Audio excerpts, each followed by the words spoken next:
Iran संकट का असर कब तक आपकी रसोई पर पड़ेगा? यदि आप इस प्रश्न का उत्तर खोज रहे हैं तो बता दें कि भारत सरकार ने एलपीजी सिलेंडर की बुकिंग और सप्लाई को लेकर एक बड़ा ऐलान किया है। सरकार ने गैस उत्पादन बढ़ाकर सप्लाई को स्थिर कर दिया है और बुकिंग की समय सीमा भी बढ़ा दी है। साथ ही समुद्री रास्तों से आ रहे तेल के जहाजों की सुरक्षा और ग्रामीण रोजगार यानी कि मनरेगा को लेकर भी पुख्ता आश्वासन दिया गया है। चलिए आपको विस्तार से इस वीडियो में बताते हैं। नमस्कार, मैं हूं आकांक्षा और आप देख रहे हैं न्यूज़ 18 का डिजिटल प्लेटफॉर्म। आजकल जब भी हम टीवी खोलते हैं या सोशल मीडिया देखते हैं तो बस युद्ध और तनाव की खबरें ही नजर आती हैं। खासकर मिडिल ईस्ट में जो हालात बने हुए हैं उन्हें देखकर हर आम आदमी के मन में एक ही डर था कि क्या पेट्रोल, डीजल और रसोई गैस महंगी हो जाएगी। क्या रसोई गैस पहले की तरह आसानी से मिलेगी? लेकिन आपके लिए एक बहुत बड़ी खुशखबरी है। भारत सरकार ने क्योंकि साफ कर दिया है कि दुनिया में चाहे कितनी भी उथल पुथल क्यों ना मची हो, आपके घर की रसोई का बजट और गैस की सप्लाई पर कोई संकट नहीं आने वाला है। सरकार ने गैस सिलेंडर पर एक ऐसी राहत दी है जिससे लगने लगा है कि जल्द ही पुराने दिन लौट आएंगे। दरअसल दिल्ली में हुई एक हाई लेवल मीटिंग में पेट्रोलियम और नेचुरल गैस मंत्रालय की सेक्रेटरी सुजाता शर्मा ने देशवासियों को एक बड़ा भरोसा दिया है। उन्होंने बताया कि सरकार ने डोमेस्टिक एलपीजी के प्रोडक्शन को काफी ज्यादा बढ़ा दिया है ताकि बाहरी देशों के संकट का असर भारत के आम आदमी की जेब पर ना पड़े। सबसे अच्छी बात यह है कि गैस बुकिंग की डेडलाइन को भी बढ़ा दिया गया है। आप यदि शहर में रहते हो या फिर गाँव में, अब आपको बुकिंग के लिए भागदौड़ करने की जरूरत नहीं है। सरकार का कहना है कि देश के किसी भी कोने में किसी भी गैस एजेंसी के पास स्टॉक की कोई कमी नहीं है और सप्लाई बिल्कुल स्टेबल है। गैस की कालाबाजारी और गलत इस्तेमाल को रोकने के लिए सरकार अब डिलीवरी ऑथेंटिकेशन कोड सिस्टम को बहुत सख्ती से लागू कर रही है। सुजाता शर्मा ने जानकारी दी कि सरकार ने इस सिस्टम के इस्तेमाल को 90% तक ले जाने का टारगेट रखा था, लेकिन खुशी की बात यह है कि 92% के आंकड़े पर वो पहले ही पहुंच चुके हैं। इसका सीधा मतलब यह है कि अब गैस सिलेंडर सीधे असली हकदार के पास ही पहुंचेगा और बीच में कोई गड़बड़ी नहीं हो पाएगी। इसके अलावा कमर्शियल गैस की सप्लाई को भी 70% तक फिर से पटरी पर ला दिया गया है, जो बिजनेस करने वालों के लिए एक बहुत बड़ी राहत है। छोटे सिलेंडर्स की मांग में भी जबरदस्त उछाल देखा जा रहा है। अगर पिछले कुछ दिनों के आंकड़ों पर नजर डालें तो 5 किलो वाले छोटे सिलेंडर्स की बिक्री काफी बढ़ गई है। सरकार ने इस बारे में जागरूकता फैलाने के लिए देश भर में करीब 7,000 कैंप लगाए हैं, जिसका नतीजा ये रहा कि 3 अप्रैल से अब तक 1 लाख से ज्यादा 5 किलो वाले सिलेंडर बेचे जा चुके हैं। ये उन लोगों के लिए बहुत मददगार साबित हो रहा है जो एक साथ बड़ा सिलेंडर नहीं खरीद सकते या जिन्हें कम गैस की जरूरत होती है। समुद्री रास्तों से आने वाले तेल और गैस की सुरक्षा को लेकर भी सरकार पूरी तरह मुस्तैद है।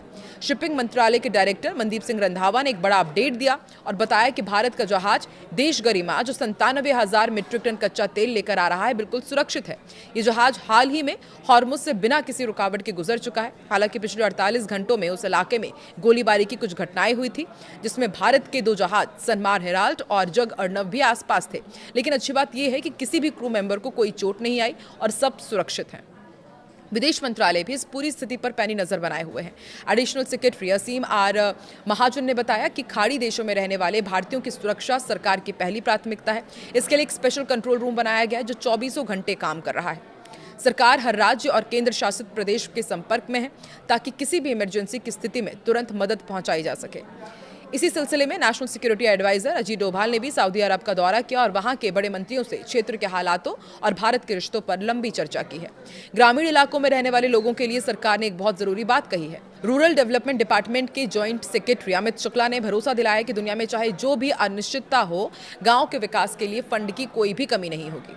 उन्होंने साफ किया कि जब तक नया कानून वीबीजी रामजी एक्ट 2025 लागू नहीं हो जाता, तब तक मनरेगा स्कीम पहले की ही तरह चलती रहेगी, यानी ग्रामीणों को रोजगार और घर बनाने के लिए मिलने वाले पैसों पर कोई खतरा नहीं है।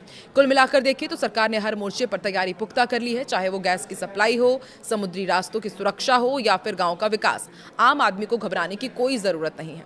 सरकार की इन कोशिशों से ये तो साफ है कि आने वाले समय में भी हमें गैस की किल्लत या फिर महंगाई का वो डर नहीं सताएगा जिसकी आशंका जताई जा रही थी। ये कदम वाकई करोड़ों भारतीयों के लिए एक बड़ी राहत की खबर है। सरकार का कहना है कि ऐसी रिपोर्ट्स जिसमें एलपीजी गैस सप्लाई को सामान्य होने में 4 से 5 साल की बात कही गई थी, वो पूरी तरह से गलत है। ये दावे भ्रामक है और घबराहट फैलाने वाले हैं। सरकार के अनुसार करीब 800,000 मीट्रिक टन एलपीजी का आयात पहले से तय किया जा चुका है, जो कि भारत की ओर आ रहा है। सरकार ने घरेलू स्तर पर प्रोडक्शन बढ़ाने के लिए भी बड़े कदम उठाए हैं। 9 मार्च को जारी एलपीजी नियंत्रण आदेश के तहत रिफाइनरीज को उत्पादन बढ़ाने का निर्देश दिया गया। हालांकि सप्लाई में कमी का असर गैस सिलेंडर्स की कीमतों पर नजर आया। देश भर में घरेलू एलपीजी सिलेंडर और कमर्शियल सिलेंडर्स महंगे हो गए थे। इस बढ़ोतरी का असर आम घरों के साथ साथ होटल, रेस्टोरेंट्स और छोटे कारोबार पर भी पड़ा। राज्यों और केंद्र शासित प्रदेशों को एलपीजी सप्लाई की निगरानी निगरानी करने और जमाखोरी पर सख्त कार्रवाई के लिए ज्यादा अधिकार दिए गए हैं। एलपीजी सप्लाई को लेकर सरकार ने यह बताया है कि ऑनलाइन बुकिंग अब करीब 98% तक पहुंच गई है और डीएसी आधारित डिलीवरी भी 93% तक हो गई है, जिससे ट्रांसपेरेंसी बढ़ी है। साथ ही घरेलू गैस सिलेंडर्स की सप्लाई सामान्य रूप से जारी है। भारतीय अर्थव्यवस्था में गैस की भूमिका लगातार बढ़ रही है। कुछ साल पहले भारत ने पर्यावरण प्रदूषण को कम करने और स्वच्छ ऊर्जा को बढ़ावा देने के लिए देश को गैस आधारित अर्थव्यवस्था बनाने का लक्ष्य तय किया गया था। इसके तहत उद्योगों, बिजली उत्पादन, परिवहन और घरेलू उपयोग में गैस की खपत बढ़ाने के प्रयास किए जा रहे हैं। हालांकि देश में गैस का उत्पादन पर्याप्त नहीं है, इसलिए भारत अपनी जरूरत का करीब 60% हिस्सा विदेशों से आयात करता है। चाहे प्राकृतिक गैस हो या एलपीजी, इसकी बड़ी आपूर्ति अब भी आयात पर ही निर्भर है।